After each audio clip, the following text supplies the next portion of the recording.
Kilala niyo ba si Ginoong Robert Kiyosaki? Siya po ang author ng librong Rich Dad Poor Dad, isang bestseller na nagtuturo po ng tamang paghawak ng pera at pag-i-invest. Kamakailan lang ay nagbigay po siya ng matapang na pahayag tungkol kay Bitcoin.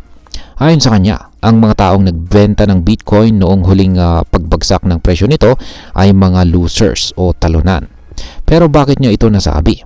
Ano po ang ibig sabihin nito para sa atin bilang mga Pinoy crypto traders at investors ni Bitcoin? Kaya yan po ang siyang ating aalamin sa video na ito. Pero bago po tayo magpatuloy ay nais ko lamang po munang bigyang linaw ang aking disclaimer kung saan ang nilalaman po ng video na ito ay hindi po ito isang financial advice. For education and information purposes lamang po ang layunin nito. Ayan po siya, si Ginoong Robert Kiyosaki, ang author ng sikat na librong Rich Dad Poor Dad. Ngayon ay umpisahan po natin sa kung bakit po tinawag ni Ginoong Kiyosaki na losers, yan, or talunan ang mga nagbenta ng kanilang Bitcoin. Ayon po kay Ginoong Robert Kiyosaki, ang pagbebenta ng Bitcoin sa panahon ng market crash ay isang malaking pagkakamali. Para sa kanya, ang mga nagbenta ay siguradong magsisisi sa kanilang desisyon sa hinaharap. Ang dahilan, naniniwala po siya na maraming catalyst o mga bagay na maaari pong magtulak sa presyo ni Bitcoin pataas. Isa sa mga pinakamalaking factor na kanyang binanggit ay ang kasalukuyang presidente ng US na si Donald Trump. Ayon po kay Ginoong Kiyosaki, si Pangulong Trump ay isang pro-Bitcoin president. Ibig sabihin ay sinusuportahan niya ang digital asset na ito at nakikita niya ang potensyal nito sa ekonomiya. Ngayon ay ano po ang nangyari sa presyo ni Bitcoin kamakailan? Noong huling linggo ng buwan ng February ay biglang bumagsak po ang presyo ni Bitcoin mula sa $90,000 pababa sa $78,200. Marami pong investors ang natakot at nagbenta ng kanilang Bitcoin dahil sa takot na mas bumaba pa ito. Ngunit nitong March 2, isang nakakagulat na pagbalikwas ang nangyari.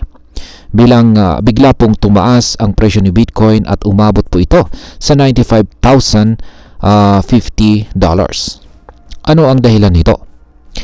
Nag-announce po kasi si Pangulong Trump na may plano siyang lumikha ng isang strategic reserve gamit ang Bitcoin at maging iba pang mga assets. Dahil dito ay marami pong traders ang muling nagkaroon ng bullish sentiment o positibong pananaw sa market, dahilan para tumaas muli ang presyo ni Bitcoin. Ngunit hindi po ito nagtagal dahil kinabukasan, March 3 ay muling bumagsak ang presyo ni Bitcoin sa $82,000. At ang dahilan, maraming traders ang agad kumuha ng kanilang gain o profit taking mula sa mabilis na pagtaas ng presyo. Ngayon ay ano naman po ang sabi ni Ginoong Kiyosaki sa mga nagbenta ng kanilang Bitcoin? Yan, sa kanyang social media post sa X, dating Twitter, sinabi ni Ginoong Kiyosaki na ang mga nagbenta ng kanilang Bitcoin ay losers at ang mga bumili sa panahon ng pagbaba ng presyo ay magiging winners. Ayon sa kanya, kapag sinimulan na ng Administrasyong Trump ang pagbili ng Bitcoin bilang bahagi ng kanilang economic strategy, mas lalo pang tataas ang presyo nito. Hindi lang siya nagsalita. Mismong siya ay bumili ng mas maraming Bitcoin noong panahon ng pagbagsak ng presyo. Ibig sabihin, naniniwala siya na ito ay isang magandang pagkakataon upang bumili at maghintay ng mas malaking tubo or gain sa hinaharap. Ngayon ay ano naman ang reaksyon ng ibang mga tao? Marami pong crypto enthusiasts ang sumang-ayon kay Ginoong Kiyosaki. Isang user sa X ang nagsabi na si Bitcoin ay hindi isang asset na dapat ibenta at ang mga nagbenta ay hindi nauunawaan ang tunay na halaga nito. Ayon pa sa kanya, they will pay heavily for this mistake o magbabayad sila ng mahal para sa kanilang pagkakamali. At ngayon ay ano naman po ang maaring maging epekto nito para sa atin bilang mga Pinoy crypto traders at investors ni Bitcoin. Yan, bilang mga Pinoy crypto trader o investor, ay ano po ang mga dapat nating matutunan mula dito? Una ay kailangan po nating maunawaan na si Bitcoin ay isang volatile asset. Ibig sabihin ay mabilis po itong gumalaw pataas at pababa. Ang ganitong klaseng galaw ay normal sa cryptocurrency market, kaya't hindi dapat mag-panic sell tuwing bumababa ang presyo. Pangalawa, ang tamang mindset sa pag-invest ay long-term thinking. Kung naniniwala ka po sa potensyal ni Bitcoin, mas mainam na gamitin ang mga market crashes bilang oportunidad upang bumili kaysa magbenta. Tandaan, ang mga malalaking investors o whales ay hindi nagpa-panic sell. Sila po ang bumibili kapag natatakot ang iba. At ayan, bilang panghuli ay ano naman ang aking masasabi tungkol dito.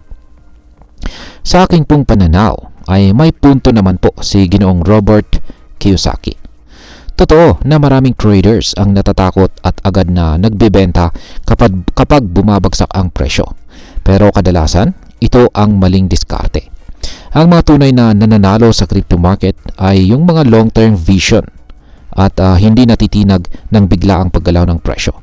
Gayunpaman, hindi po ito nangangahulugan na dapat nating i-invest ang lahat ng ating pera kay Bitcoin nang walang tamang pag-aaral. Mahalaga po ang risk management. Ibig sabihin ay huwag ilagay ang perang hindi mo kayang mawala. Dapat laging may strategy at hindi puro emotion or emosyon ang basihan ng inyong desisyon sa trading o investing. Kaya mga ka-crypto, natutunan natin ngayon sa mundo dito sa mundo ni Bitcoin at ang cryptocurrency, ang tamang diskarte ay hindi nagpa-panic sell tuwing may market crash. Sa halip ay dapat po natin itong gamitin bilang pagkakataon upang makapasok sa market sa mas mababang halaga.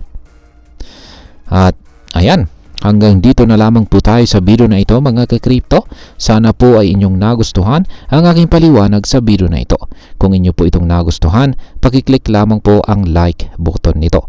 Marami pong salamat sa panonood. Ingat po tayo lagi at God bless po sa ating lahat.